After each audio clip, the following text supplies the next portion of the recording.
دوستو the power of geography Tim Marshall کی ایک بہت اچھی کتاب ہے جو بین الاقوامی سیاست اور جغرافیہ کے گہرے تعلقات کو واضح کرتی ہے۔ اس میں آسٹریلیا، ایران، سعودی عرب، برطانیہ، یونان، ترکی، ایتھوپیا اور اسپین جیسے ممالک کے اسٹریٹجک کردار کو بیان کیا گیا ہے۔ ٹم مارشل ہمیں یہ بتاتا ہے کہ پہاڑ، دریا اور سمندر قوموں کی تاریخ، دفاع اور علاقائی تعلقات کو کیسے متاثر کرتے ہیں۔ اس کتاب میں قدرتی وسائل پر کشمکش، نو آبادیاتی اثرات اور خلا میں بڑھتی عالمی مسابقت کا بھی احاطہ کیا گیا ہے۔ یہ کتاب ہمیں یہ بتاتی ہے کہ انسانی فیصلوں کے باوجود جغرافیہ آج بھی عالمی طاقت کے توازن میں کلیدی حیثیت رکھتا ہے۔ تو آئیے اس کتاب کو چیپٹر بائی چیپٹر سمجھنے کی کوشش کرتے ہیں۔ آسٹریلیا کبھی دنیا کے ایک دور افتادہ کونے میں تھا، پھر یہ ایک اہم مقام بن گیا اور اب یہ عالمی سطح پر مرکز نگاہ ہے۔ زمین کا یہ ٹکڑا ایک جزیرہ ہے، لیکن کسی دوسرے جزیرے جیسا نہیں ہے۔ یہ اتنا وسیع ہے کہ اسے بر اعظم قرار دیا جاتا ہے، جہاں سبزہ زار برساتی جنگلات، تپتے ہوئے صحرا اور برف پوش پہاڑ سب ایک ساتھ موجود ہیں۔ جغرافیائی طور پر یہ ایک بڑی مغربی طرز کی ترقی یافتہ جمہوریت ہے، جس کے شمال میں دنیا کی سب سے طاقتور اقتصادی اور فوجی طاقت یعنی چین واقع ہے۔ اس محل وقوع کی وجہ سے آسٹریلیا 21ویں صدی کے اقتصادی مرکز انڈو پیسفک کے بالکل وسط میں ایک اہم کھلاڑی کے طور پر ابھرا ہے۔ بر اعظم کی نفسیات اس کے جغرافیہ سے جڑی ہوئی ہے، جس نے ایک ایسی نڈر اور باہمت قوم کو جنم دیا ہے جس نے ایک تپتی ہوئی اور بڑی حد تک ناقابل رہائش زمین سے ایک کثیر و ثقافتی یعنی ملٹی کلچرل اور جدید معاشرہ تخلیق کیا ہے۔ آسٹریلیا کا رقبہ 7.5 ملین مربع کلومیٹر ہے، جو اسے دنیا کا چھٹا بڑا ملک بناتا ہے۔ تاہم اس کا 70% حصہ آؤٹ بیک پر مشتمل ہے، جو کہ زیادہ تر بنجر، تپتے ہوئے میدانوں اور صحراؤں کی وجہ سے رہنے کے قابل نہیں ہے۔ اس جغرافیہ نے انسانی آبادی کو ساحلی علاقوں تک محدود رکھا ہوا ہے۔ آبادی کا بڑا حصہ برسبین سے سڈنی، کیمبرا اور میلبورن سے ہوتے ہوئے ایڈلیڈ تک ایک ہلال نما پٹی یعنی کریسنٹ شیپ میں بستا ہے۔ آسٹریلیا کی تقریباً 50% آبادی صرف 3 شہروں یعنی سڈنی، میلبورن اور برسبین میں رہتی ہے، اور یہ کوئی اتفاق نہیں ہے کہ یہی مقام مرے ڈارلنگ ریور بیسن کا ہے، جس کی زرخیز زمینوں نے آسٹریلوی نسلوں کی پرورش کی ہے۔ آسٹریلیا کے اکثر دریا موسمی ہیں اور پانی کے لنکس کبھی بھی اس کی ترقی کا حصہ نہیں رہے ہیں، جس کی وجہ سے پہلا برطانوی بیڑا بمشکل ساحل سے آگے بڑھ پایا تھا۔ اس بر اعظم کی کہانی تب شروع ہوئی جب برطانویوں نے اسے اپنے مجرموں کو جلا وطن کرنے کے لیے دنیا کے آخری کونے کے طور پر چنا، تاکہ وہ کبھی بھی واپس نہ آ سکیں۔ جب پہلا برطانوی بیڑا 1788 میں سڈنی پہنچا تو ان کا مقابلہ قدیم مقامی باشندوں ایبورجنل سے ہوا، جو وہاں 60,000 سال سے آباد تھے۔ آنے والی دہائیوں میں اسے فرنٹیئر وار کا نام دیا گیا، جس میں ہزاروں مقامی باشندوں کو مارا گیا اور انہیں اپنی ہی زمین پر اجنبی بنا دیا گیا۔ 19ویں اور 20ویں صدی کے دوران ایبورجنل کی حالت زار برقرار رہی، جس میں سٹولن جنریشن کا المناک دور بھی شامل ہے، جب مقامی بچوں کو زبردستی ان کے خاندانوں سے الگ کر کے پالا گیا۔ 1767 میں ایک ریفرنڈم کے ذریعے انہیں باقاعدہ طور پر آسٹریلوی آبادی کا حصہ تسلیم کیا گیا، اور 2008 میں وزیر اعظم کیون رڈ نے ان کے ساتھ ہونے والی زیادتیوں پر باضابطہ معذرت پیش کی۔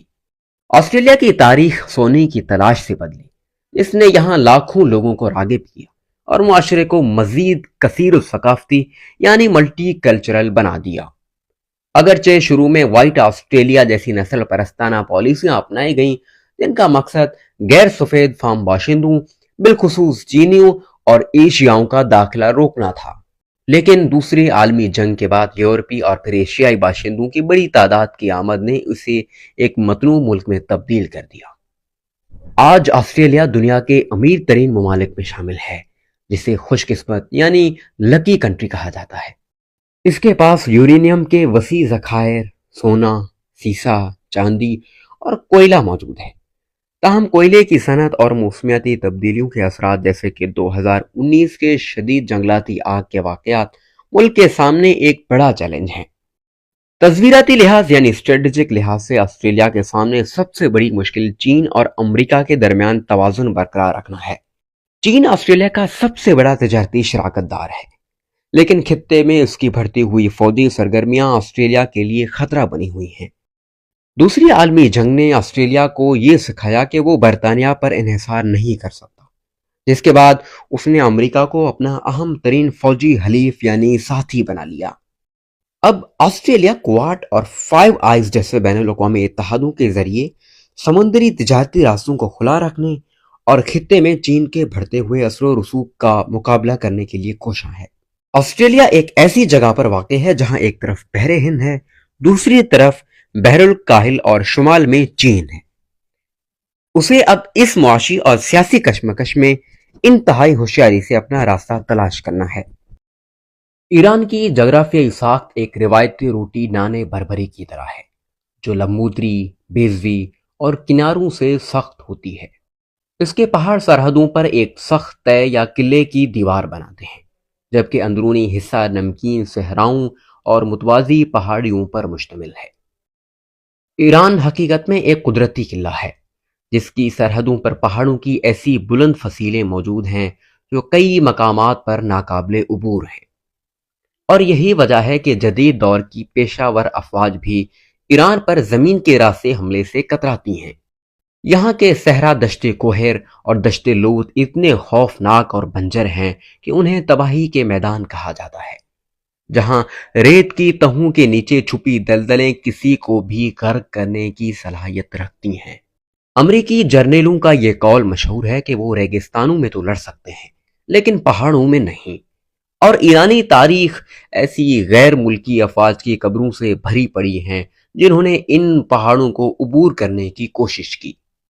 ایران کی جغرافیائی حدود گھڑی کی سوئیوں کی سمت میں زرگوس پہاڑوں سے شروع ہوتی ہے، جو خلیج فارس اور عراقی سرحد کے ساتھ ایک دیوار کی طرح کھڑے ہیں، جبکہ شمال میں البرز پہاڑ بحیرہ کیسپیئن کے ساحل پر ایک بلند رکاوٹ بناتے ہیں۔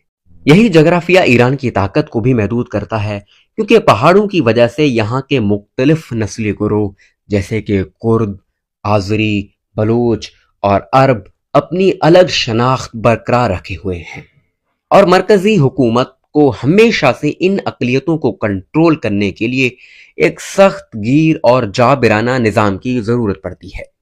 ایران کی 60% آبادی فارسی بولتی ہے، لیکن یہاں کردوں کی ایک بڑی تعداد موجود ہے جو اپنی الگ ریاست کا خواب دیکھتے ہیں اور صدیوں سے مرکزی اقتدار کے ساتھ کشمکش میں ہیں۔ اقتصادی لحاظ سے ایران دنیا کے تیل کے چوتھے اور گیس کے دوسرے بڑے ذخائر کا مالک ہے، لیکن بین الاقوامی پابندیوں اور تکنیکی کمزوریوں کی وجہ سے یہ دولت عوام تک نہیں پہنچ پاتی۔ ایران کی سب سے بڑی تصدیراتی طاقت آبنائے ہرمز ہے، جہاں سے دنیا کی کل تیل کی سپلائی کا 5واں حصہ گزرتا ہے۔ ایران اکثر یہ دھمکی دیتا ہے کہ اگر اس کے مفادات کو نقصان پہنچا تو وہ اس تنگ راستے کو بند کر دے گا، جو کہ ایک عالمی معاشی بحران کا باعث بن سکتا ہے۔ ایرانی بحریہ اپنی چھوٹی لیکن تیز رفتار کشتیوں کے ذریعے بڑے بحری جہازوں پر چھپٹنے کی مشقیں کرتی رہتی ہیں تاکہ وہ ضرورت پڑنے پر اس عالمی تجارتی راستے کو مفلوج کیا جا سکے۔ ایران کی تاریخ 4000 سال پرانی ہے، جس کا آغاز وسطی ایشیا یعنی سینٹرل ایشیا سے آنے والے قبائل سے ہوا، جنہوں نے اکمنائٹ ایمپائر کی بنیاد رکھی۔ سائرس اعظم یعنی سائرس دی گریٹ نے ایک ایسی سلطنت تخلیق کی جو یونان سے لے کر ہندوستان تک پھیلی ہوئی تھی۔ بعد ازاں 7ویں صدی میں عربوں کی آمد نے زرتشتی مذہب کی جگہ اسلام کو متعارف کرایا، لیکن ایرانیوں نے اپنی زبان اور ثقافت کو عربوں میں ضم ہونے سے بچائے رکھا۔ 16ویں صدی میں صفوی خاندان نے ایران کو سیاسی مقاصد کے لیے شیعہ اسلام میں تبدیل کر دیا تاکہ وہ اپنی حریف سنی عثمانی سلطنت سے الگ شناخت قائم کر سکے۔ یہ مذہبی تقسیم آج بھی مشرق وسطیٰ کی سیاست اور ایران اور سعودی عرب کی دشمنی کی بنیاد ہے۔ 20ویں صدی میں ایران برطانوی اور روسی مداخلت کا شکار رہا اور 1953 میں CIA اور MI6 نے ایک جمہوری حکومت کا تختہ الٹ کر شاہ ایران کو دوبارہ اقتدار دلا دیا۔ 1979 کے اسلامی انقلاب نے ایران کا نقشہ بدل دیا جب آیت اللہ خمینی کی قیادت میں تاج کی جگہ پگڑی نے لے لی۔ انقلاب کے بعد ایران اور عراق کے درمیان 8 سالہ خونی جنگ ہوئی جس میں 10 لاکھ سے زائد افراد ہلاک ہوئے۔ آج ایران کا نظام حکومت ولایت فقیہ کے اصول پر قائم ہے، جہاں اصل طاقت منتخب پارلیمنٹ کے بجائے سپریم لیڈر اور مذہبی کونسل کے پاس ہے۔ پاسداران انقلاب یعنی IRGC نہ صرف ملک کی سب سے بڑی فوجی طاقت بن چکی ہے بلکہ وہ تعمیرات اور تجارت کے بڑے شعبوں پر بھی قابض ہے۔ عالمی سطح پر ایران خود کو ایک تنہا ملک تصور کرتا ہے جس کے چاروں طرف دشمن موجود ہیں، اس لیے اس نے بغداد، دمشق اور بیروت کے ذریعے بحیرہ روم تک ایک شیعہ راہداری قائم کر رکھی ہے تاکہ اپنا اثر و رسوخ بڑھا سکے۔ اسرائیل کے ساتھ اس کے دشمنی نظریاتی اور مذہبی بنیادوں پر انتہائی شدید ہے۔ امریکہ کے ساتھ تعلقات 1979 کے سفارت خانے کے یرغمالی بحران کے بعد سے کبھی بھی بحال نہیں ہو سکی۔ داخلی طور پر ایران کی نوجوان نسل تبدیلی کی خواہاں ہیں اور معاشی بدحالی کی وجہ سے اکثر احتجاجی لہریں اڑتی رہتی ہیں، لیکن حکومت اپنی بقا کے لیے ہر قسم کے احتجاج کو کچلنے کے لیے تیار رہتی ہے۔ ایران ایک ایسی انقلابی مذہبی ریاست ہے جس کے لیے سمجھوتا کرنا گناہ اور مزاحمت کرنا عین عبادت ہے، اور یہی فلسفہ اسے ایک طویل عرصے سے اپنی جغرافیائی قلعے میں محفوظ رکھے ہوئے ہے۔ سعودی عرب کا مسئلہ اس کے نام کے 2 الفاظ سعودی اور عرب میں ہی پوشیدہ ہے۔ یہ دنیا کا وہ منفرد ملک ہے جس کا نام ایک خاندان یعنی آل سعود کے نام پر رکھا گیا ہے، جو ملک کی ملکیت اور شناخت کے حوالے سے ایک پیچیدہ صورتحال پیدا کرتا ہے۔ تاریخی طور پر آل سعود نے وسطی عرب کے علاقے نجد پر اپنا کنٹرول قائم کیا تھا، لیکن موجودہ سعودی عرب کا ایک بڑا حصہ ایسا ہے جو صرف 1 صدی سے بھی کم عرصے سے ان کے زیر اثر آیا ہے۔ یہ ملک جغرافیائی طور پر ریت اور تیل کے علاوہ کچھ نہیں تھا، لیکن فوسل انرجی نے اسے 20ویں صدی میں ایک عالمی کھلاڑی بنا دیا۔ سعودی عرب دنیا کا وہ سب سے بڑا ملک ہے جہاں کوئی مستقل دریا نہیں بہتا، اور اس کا اندرونی حصہ 2 بڑے صحراؤں شمال میں النفوس اور جنوب میں رب الخالی سے گھرا ہوا ہے۔ رب الخالی دنیا کا اتنا وسیع سلسلہ ہے جو پورے فرانس سے بھی بڑا ہے، اور وہاں گرمیوں میں درجہ حرارت یعنی ٹیمپریچر 50 ڈگری سے بھی تجاوز کر جاتا ہے، جس کی وجہ سے یہ خطہ طویل عرصے تک ناقابل عبور رہا ہے۔ سعودی ریاست کی بنیاد 1744 میں ایک تصویراتی اتحاد پر رکھی گئی تھی، جب ایک مقامی امیر محمد بن سعود اور ایک مذہبی عالم محمد بن عبد الوہاب نے ایک دوسرے کا ساتھ دینے کا حلف اٹھایا۔ اس معاہدے کے تحت سیاست آل سعود کے پاس رہی، جبکہ مذہب اور سماجی اقتدار وہابیوں کے سپرد کر دی گئی۔ اس اتحاد نے جزیرہ نما عرب کو فتح کرنا شروع کیا اور مختلف قبائل کو زیر نگین لایا۔ تاہم 1932 میں موجود سعودی عرب کی شکل اس وقت مکمل ہوئی جب ابن سعود نے اس کی باقاعدہ بنیاد رکھی۔ ابن سعود نے مفتوحہ قبائل کی بیٹیوں سے شادیاں کر کے ایک ایسا وسیع خاندانی نیٹ ورک تخلیق کیا جو آج بھی ریاست پر قابض ہے۔ اس ملک کی قسمت 1938 میں اس وقت بدلی جب دمام میں تیل کا پہلا ذخیرہ دریافت ہوا، جسے خوش قسمتی کا کنواں یعنی پراسپیرٹی ویل کہا جاتا ہے۔ اس دریافت نے امریکہ کے ساتھ ایک مضبوط اتحاد کی بنیاد رکھی۔ 1945 میں صدر روزویلٹ اور ابن سعود کی ملاقات میں یہ طے پایا کہ امریکہ کو تیل تک رسائی ملے گی اور بدلے میں وہ سعودی عرب کی سیکیورٹی کا ضامن ہوگا۔ سعودی عرب کی جدید تاریخ کا ایک انتہائی اہم اور ہولناک موڑ 1979 میں خانہ کعبہ پر قبضے کا واقعہ تھا۔ جہیمان العقیبی کی قیادت میں مسلم باغیوں نے مکے کی مسجد الحرام پر قبضہ کر لیا اور شاہی خاندان پر کرپشن اور غیر ملکی اثر و رسوخ کے الزامات لگائے۔ اس بغاوت کو کچلنے کے بعد سعودی قیادت نے ملک میں مذہبی سختیوں میں اضافہ کر دیا۔ سینما گھر بند کر دیے گئے، خواتین کی تصاویر اخبارات سے غائب کر دی گئیں اور وہابیت کی تبلیغ کے لیے بے پناہ فنڈز فراہم کیے گئے۔ اسی ماحول نے عالمی جہاد کی نظریات کو جنم دیا، جس کی سب سے بڑی علامت اسامہ بن لادن کی صورت میں سامنے آئی۔ 9/11 کے حملوں میں شامل 19 ہائی جیکروں میں سے 15 کا تعلق سعودی عرب سے تھا، جس نے سعودی ریاست اور اس کے مذہبی ڈھانچے پر سنگین سوالات کھڑے کر دیے۔ آج سعودی عرب ایک نئی تبدیلی کے دور سے گزر رہا ہے، جس کی قیادت ولی عہد محمد بن سلمان کر رہے ہیں۔ وہ ایک طرف تو کرپشن کے خلاف مہم کے نام پر اپنے خاندان کے طاقتور شہزادوں کو گرفتار کر کے اپنی پوزیشن مستحکم کر چکے ہیں، اور دوسری طرف ویژن 2030 کے ذریعے ملک کی معیشت کا انحصار تیل سے ختم کر کے ٹیکنالوجی اور سیاحت پر منتقل کرنا چاہتے ہیں۔ انہوں نے خواتین کو ڈرائیونگ کی اجازت دی، سینما گھر دوبارہ کھولے اور مذہبی پولیس کے اختیارات محدود کر دیے ہیں۔ تاہم ان کی خارجہ پالیسی انتہائی جارحانہ رہی ہے، جس میں یمن کی جنگ، قطر کا بائیکاٹ اور استنبول میں صحافی جمال خاشقجی کا قتل شامل ہے، جس نے ولی عہد کی اصلاح پسند امیج کو عالمی سطح پر نقصان پہنچایا۔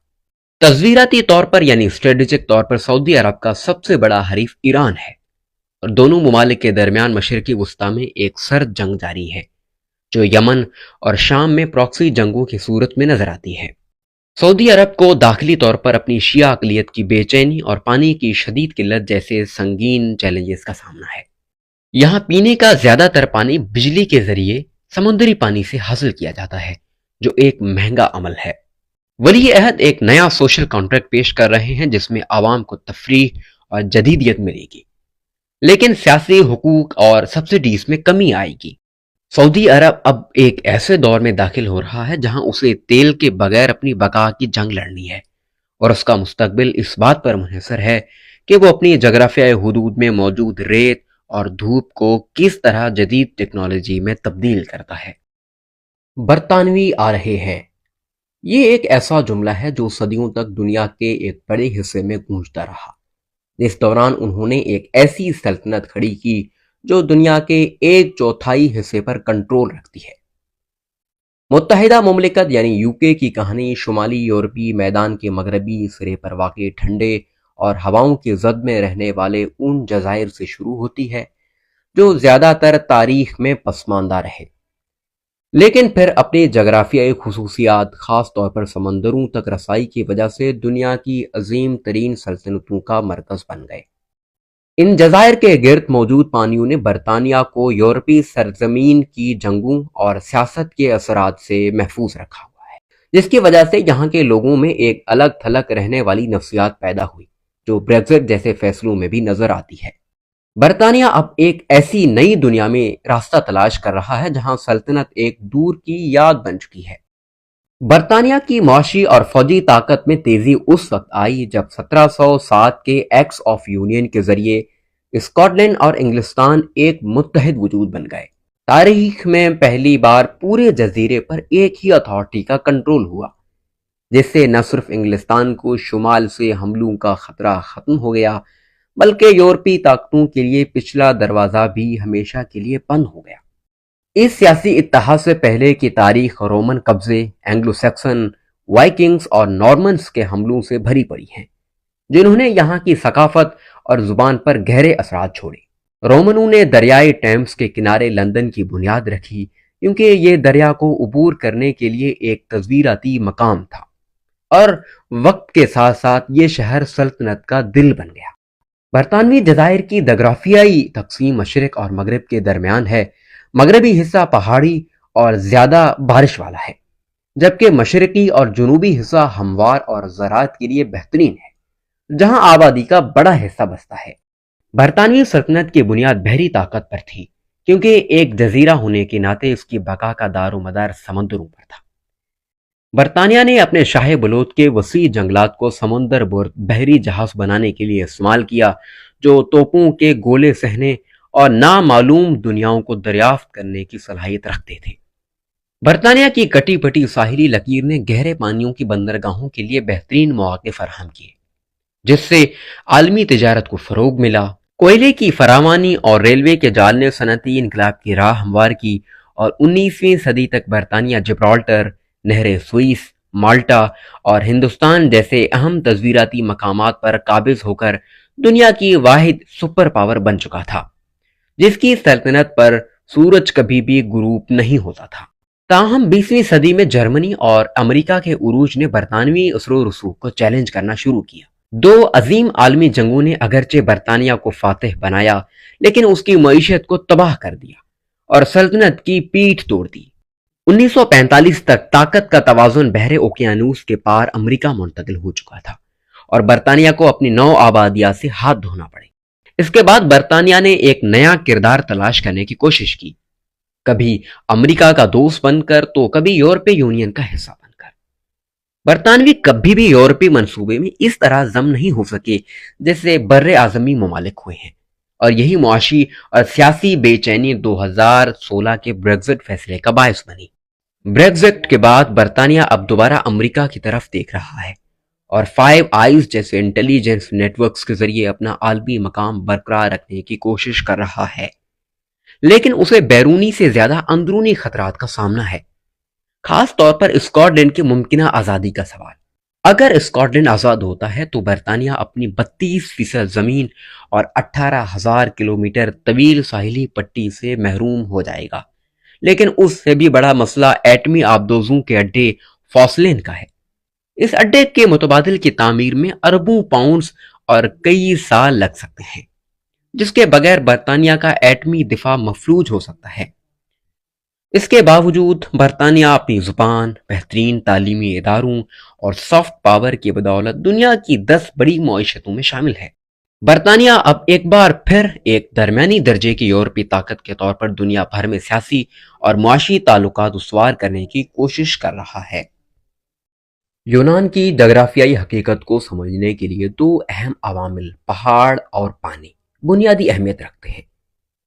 تاریخ عالم میں جغرافیائی سیاست یعنی جیو پولیٹکس کے مطالعے کا آغاز اسی سرزمین سے ہوا، جہاں تھیوسیڈائٹس نے واضح کیا کہ یونانی سرزمین کے شمال میں واقع پہاڑ اگرچہ تجارت کو مشکل بناتے ہیں، لیکن وہ زمینی حملوں کے خلاف ایک قدرتی رکاوٹ بھی ہیں۔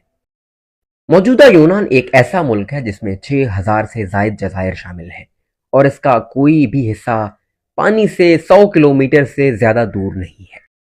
یونان کے گرد 3 بڑے سمندر ایجین، بحیرہ روم اور آیونی واقع ہیں، جس میں ایجین سمندر اپنی محل وقوع کی وجہ سے یونانی سلامتی کے لیے ریڑھ کی ہڈی کی حیثیت رکھتا ہے۔ بین الاقوامی سمندری قوانین کے تحت جزائر کے گرد موجود پانی یونان کی ملکیت ہے۔ یہی وجہ ہے کہ اس سمندر کو بعض اوقات یونانی جھیل بھی کہا جاتا ہے، جس کی وجہ سے ترکی کے ساتھ اس کا دیرینہ تنازع بھی جاری ہے۔ یونان کی زمین کے بارے میں ایک افسانہ مشہور ہے کہ جب خدا دنیا میں مٹی بانٹ رہا تھا تو آخر میں صرف پتھر اور چٹانیں بچیں، جن سے یونان بنا دیا گیا۔ یہ سخت پسندی آج بھی وہاں کے جغرافیہ میں نمایاں ہے۔ یونان کا 80% حصہ پہاڑی ہے، جہاں بلند و بالا چوٹیاں اور گہری کھائیاں موجود ہیں۔ شمال سے آنے والا پنڈوس پہاڑی سلسلہ ملک کے مرکز تک پھیلا ہوا ہے، جس نے بڑے پیمانے پر زراعت کی گنجائش کو محدود کر دیا ہے۔ اسی وجہ سے یونان کی کل جی ڈی پی کا صرف 4% زراعت سے حاصل ہوتا ہے، اور اسے اپنی غذائی ضروریات کے لیے درآمدات پر انحصار کرنا پڑتا ہے۔ تاہم یہی دشوار گزار علاقہ یونان کو ایک تصویراتی گہرائی یعنی اسٹریٹجک ڈیپتھ فراہم کرتا ہے۔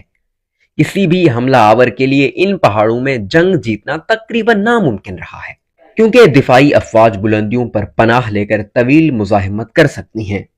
قدیم یونانی شہری ریاستوں بالخصوص ایتھنز کا عروج اس کی بحری طاقت اور جغرافیائی انتخاب کی بدولت ممکن ہوا۔ ایتھنز نے اونچی جگہ پر شہر آباد کیا تاکہ وہاں سے سمندر تک راستے کی نگرانی کی جا سکے۔ تھرموپلائی کی جنگ نے ثابت کیا کہ یونان کے دفاع کے لیے سمندری طاقت ناگزیر ہے۔ یونان کی قدیم تہذیب نے دنیا کو سقراط، ارسطو اور فیثاگورس جیسے عظیم ذہن دیے، اور آج انگریزی زبان کے تقریباً 1.5 لاکھ الفاظ یونانی زبان سے ماخوذ ہیں۔ تاہم زرخیز زمین کی کمی کی وجہ سے یونان ہمیشہ سے بیرونی طاقتوں کی نظروں میں رہا ہے۔ رومیوں نے پہلی بار کورفیو کے جزیرے کو یونان پر حملے کے لیے لانچ پیڈ کے طور پر استعمال کیا اور قدیم یونانی طاقت کا خاتمہ کیا۔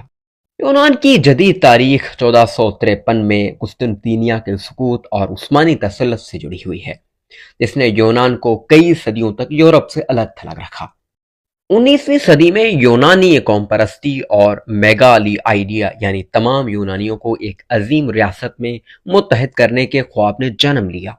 برطانوی سلطنت نے ہمیشہ یونان کی حفاظت کی آڑ میں اپنے مفادات کا تحفظ کیا تاکہ روس کو گرم پانیوں تک رسائی سے روکا جا سکے۔ پہلی جنگ عظیم کے بعد ترکی کے ساتھ ہونے والی جنگ اور 1923 کا تبادلہ آبادی یعنی پاپولیشن ایکسچینج ایک المناک باب تھا، جس میں لاکھوں لوگوں کو زبردستی ہجرت کرنی پڑی۔ اس واقعے نے یونان اور ترکی کے درمیان دشمنی کی بنیادوں کو مزید گہرا کر دیا۔ 20ویں صدی میں یونان نے ایک ہولناک خانہ جنگی اور فوجی آمریت کا سامنا کیا، لیکن 1981 میں یورپی یونین جو اس وقت ECC کے نام سے تھا، اس میں شمولیت نے معاشی استحکام کی امید پیدا کی۔ تاہم 2008 کے مالیاتی بحران نے یونان کی معیشت کو تباہ کر دیا اور سخت کفایت شعاری کی پالیسیوں نے عوام میں یورپی اداروں کے خلاف بے چینی پیدا کی۔ اس معاشی بدحالی کے ساتھ ساتھ یونان مہاجرین کے بحران کے فرنٹس لائن پر آ گیا ہے، جہاں ترکی سے آنے والے ہزاروں پناہ گزین یونانی جزائر جیسے کہ ساموس پر پھنسے ہوئے ہیں۔ یونان کا ماننا ہے کہ ترکی ان مہاجرین کو ایک سیاسی ہتھیار کے طور پر استعمال کر کے اسے غیر مستحکم کرنا چاہتا ہے۔ آج یونان اور ترکی کے درمیان کشیدگی کا نیا مرکز بحیرہ روم میں گیس کے ذخائر کی دریافت ہے۔ ترکی نے لیبیا کے ساتھ مل کر ایک متنازع سمندری راہداری بنانے کا معاہدہ کیا ہے جو یونانی جزائر کے حقوق کو نظر انداز کرتا ہے۔ تصویراتی لحاظ سے یعنی اسٹریٹجک لحاظ سے یونان اب خود کو امریکہ کے ایک ناگزیر اتحادی کے طور پر پیش کر رہا ہے اور کریٹ میں واقع سوڈا بے کا بحری اڈا خطے میں روسی اور عثمانی اثر و رسوخ کو روکنے کے لیے کلیدی اہمیت اختیار کر گیا ہے۔ یونان اب بھی وہیں واقع ہے جہاں قدیم دیوتاؤں کا مسکن تھا، پہاڑوں اور سمندروں کے درمیان گھرا ہوا۔ یہ ملک آج بھی یورپی یونین، روس اور مشرقی وسطی کے درمیان ایک اہم چوراہے کی حیثیت رکھتا ہے۔ ترکیہ کا نام ترکوں کی زمین ہے، لیکن اصل ترک یہاں کے نہیں بلکہ منگولیا کے مشرق سے آئے تھے۔ ان کا اصل مرکز بحیرہ مرمرا اور اس کے ارد گرد کے زرخیز علاقے ہیں، جہاں استنبول جیسا قلعہ نما شہر واقع ہے۔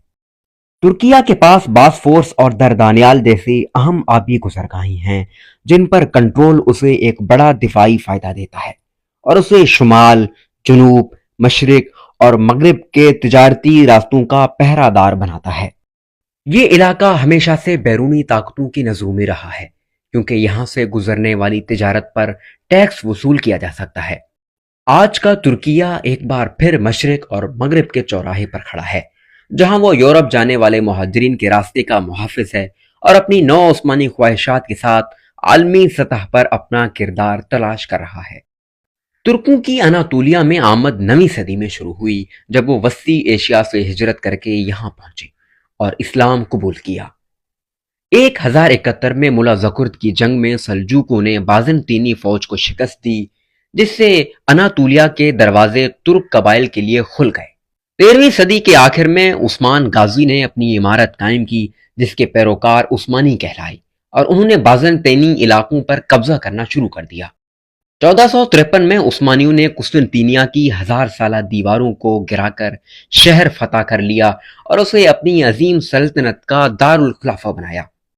اپنے عروج کے دور میں عثمانیوں نے بلقان، بحیرہ اسود، مشرقی وسطی اور شمالی افریقہ کے وسیع علاقوں پر کنٹرول حاصل کر لیا تھا۔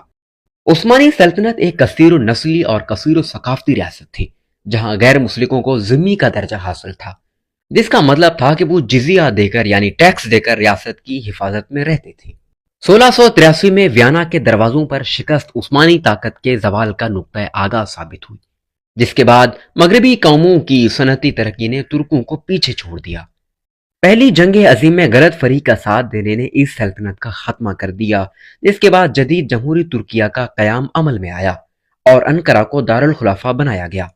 مصطفیٰ کمال اتا ترک نے ملک کو جدید اور مغربی رنگ میں ڈھالنے کے لیے انقلابی اصلاحات متعارف کرائیں، جن میں عربی حروف کی جگہ لاطینی حروف تہجی اور ریاست کو مذہب سے الگ کرنا شامل تھا۔ جدید ترکیہ کی بنیاد ترک قومیت پر رکھی گئی، جس کے دوران 1915 سے 1923 کے دوران آرمینیائی باشندوں کے ساتھ ہونے والے سلوک کو دنیا نسل کشی قرار دیتی ہے، اگرچہ ترکیہ اس کا انکار کرتا ہے۔ دوسری جنگ عظیم کے بعد سوویت یونین کے خطرے کے پیش نظر ترکیہ نے 1952 میں نیٹو میں شمولیت اختیار کی۔ یہ ایک تصویراتی اتحاد تھا جس میں ترکی کی جغرافیائی اہمیت اس کے داخلی فوجی انقلابوں اور عام ریتوں پر حاوی رہی۔ سرد جنگ یعنی کولڈ وار کے خاتمے کے بعد ترکیہ نے ایک بار پھر خود کو ایک اہم تجارتی گزرگاہ کے طور پر منوایا، جہاں سے عراق اور بحیرہ کیسپین کی گیس اور تیل کی پائپ لائنیں یورپ تک جاتی ہیں۔ 21ویں صدی میں رجب طیب اردگان کی قیادت میں ترکیہ نے ایک نیا رخ اختیار کیا، جس میں مذہبی قوم پرستی اور نو عثمانیت کے واضح اثرات دکھائی دیتے ہیں۔ اردگان نے ترکیہ کو ایک خود مختار طاقت بنانے کی کوشش کی، جو نیٹو کا حصہ ہونے کے باوجود اپنی مرضی کی پالیسیاں چلاتی ہے۔ تصویراتی گہرائی یعنی اسٹریٹجک ڈیپتھ کے نظریے کے تحت ترکیہ نے بلکان اور مشرق وسطی میں اپنا اثر و رسوخ بڑھایا ہے۔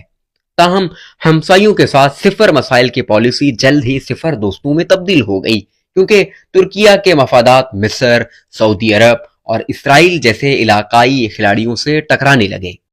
ترکیہ کے سامنے ایک بہت بڑا چیلنج کردوں کی تحریک ہے، جو تقریباً 200 سال سے ایک آزاد ریاست کا مطالبہ کر رہے ہیں۔ ترکیہ نے کرد علیحدگی پسند گروہ یعنی PKK کے خلاف ایک نہ ختم ہونے والی جنگ چھیڑ رکھی ہے، جو سرحد پار عراق اور شام تک پھیلی ہوئی ہے۔ شام میں ترکیہ کی مداخلت کا مقصد وہاں کردوں کی خود مختار ریاست کے قیام کو روکنا تھا۔ اس کے علاوہ ترکوں نے دجلہ اور فرات کے دریاؤں پر ڈیم بنا کر پانی کو ایک سیاسی ہتھیار کے طور پر استعمال کیا ہے، جس سے شام اور عراق کے ساتھ اس کے تعلقات کشیدہ رہتے ہیں۔ ترکیہ کی نئی بحری حکمت عملی یعنی نیلی مادر وطن بحیرہ اسود، ایجین اور بحیرہ روم میں ترکیہ کے غلبے کی عکاسی کرتی ہے، جس نے یونان اور قبرص کے ساتھ تنازعات کو جنم دیا ہے۔ روس سے S-400 میزائل دفاعی نظام خریدنے پر امریکہ کے ساتھ اس کے تعلقات میں دراڑیں پڑ گئی ہیں۔ 2020 میں آیا صوفیہ کو دوبارہ مسجد میں تبدیل کرنا اس بات کی علامت تھا کہ ترکیہ اتاتürk کی سیکولر بنیادوں سے دور ہو رہا ہے۔ آج کا ترکیہ خود کو ایک ایسی طاقت کے طور پر دیکھتا ہے جس کے پاس اپنی جدید دفاعی صنعت ہے، اور وہ اپنی جغرافیائی حدود سے باہر نکل کر عالمی سیاست میں اپنا حق مانگ رہا ہے۔ ایتھوپیا انسانیت کے آغاز کی سرزمین ہے، جہاں 32 لاکھ سال پرانی لوسی دریافت ہوئی تھی۔ یہ ایک عظیم الشان منظر نامے کا ملک ہے، جو بلند پہاڑوں، استوائی جنگلات اور تپتے ہوئے صحراؤں پر مشتمل ہے۔ جغرافیائی طور پر ایتھوپیا کی سب سے نمایاں خصوصیت مشرقی افریقی ڈرفٹ سسٹم ہے، جو ملک کے بلند پہاڑی علاقوں کو 2 حصوں میں تقسیم کرتا ہے۔ جو اوپر سے دیکھنے میں انسانی پھیپھڑوں کی مانند نظر آتے ہیں، یہی پہاڑی علاقے ملک کا دل ہیں، جہاں کی زرخیز زمین کافی کی پیداوار کے لیے مشہور ہے، اور اسی بلند و بالا علاقے نے اسے ایک قدرتی قلعہ بنا دیا ہے، جس پر قبضہ کرنا کسی بھی حملہ آور کے لیے انتہائی مشکل رہا ہے۔ پانی ایتھوپیا کی جیو پولیٹیکل طاقت کی بنیاد ہے۔ اگرچہ یہ ملک چاروں طرف سے خشکی سے گھرا ہوا ہے، لیکن اسے افریقہ کا واٹر ٹاور کہا جاتا ہے، کیونکہ یہاں 12 بڑی جھیلیں اور 9 بڑے دریا موجود ہیں جو پڑوسی ممالک کو پانی فراہم کرتے ہیں۔ ایتھوپیا کی اندرونی ساکھ 9 بڑے نسلی گروہوں اور 80 سے زائد زبانوں سے مل کر بنی ہے، جس کی وجہ سے مرکز کے لیے اسے متحد رکھنا ہمیشہ ایک بڑا چیلنج رہا ہے۔ اورومو سب سے بڑا نسلی گروہ ہے، اور اس کے بعد امہارا، صومالی اور تیگرائے کا نمبر آتا ہے۔ ملک کی بنیادوں میں مذہب اور لوک داستانوں کا گہرا اثر ہے۔ یہاں کی روایات ملک کو ملکہ سبا اور شاہ سلیمان کی ملاپ سے جوڑتی ہے، اور مانا جاتا ہے کہ ان کا بیٹا مینیلک تابوت سکینہ کو یروشلم سے ایتھوپیا لایا تھا۔ جدید ایتھوپیا میں عیسائیوں کی اکثریت ہے، جو اسے اسلام کے سمندر میں عیسائیت کا جزیرہ تصور کرتے ہیں۔ تاہم ملک کی 1/3 آبادی مسلمانوں پر مشتمل ہے۔ ایتھوپیا کو یہ منفرد اعزاز حاصل ہے کہ یہ افریقہ کا وہ واحد ملک ہے جو کبھی کسی یورپی طاقت کی نو آبادی نہیں رہا۔ شہنشاہ ہیلی سلاسی نے ملک کو جدید بنانے کی کوشش کی اور ادیس ابابا کو افریقی اتحاد کا مرکز بنایا، لیکن ان کے آمرانہ دور کا خاتمہ 1974 میں ایک فوجی بغاوت کے ذریعے ہوا، جس نے ملک میں مارکسی طرز حکومت متعارف کرائی۔ ڈیر کے مارکسی دور میں ایتھوپیا معاشی بدحالی، سرخ دہشت گردی اور 1980 کی دہائی کے ہولناک قحط کا شکار رہا۔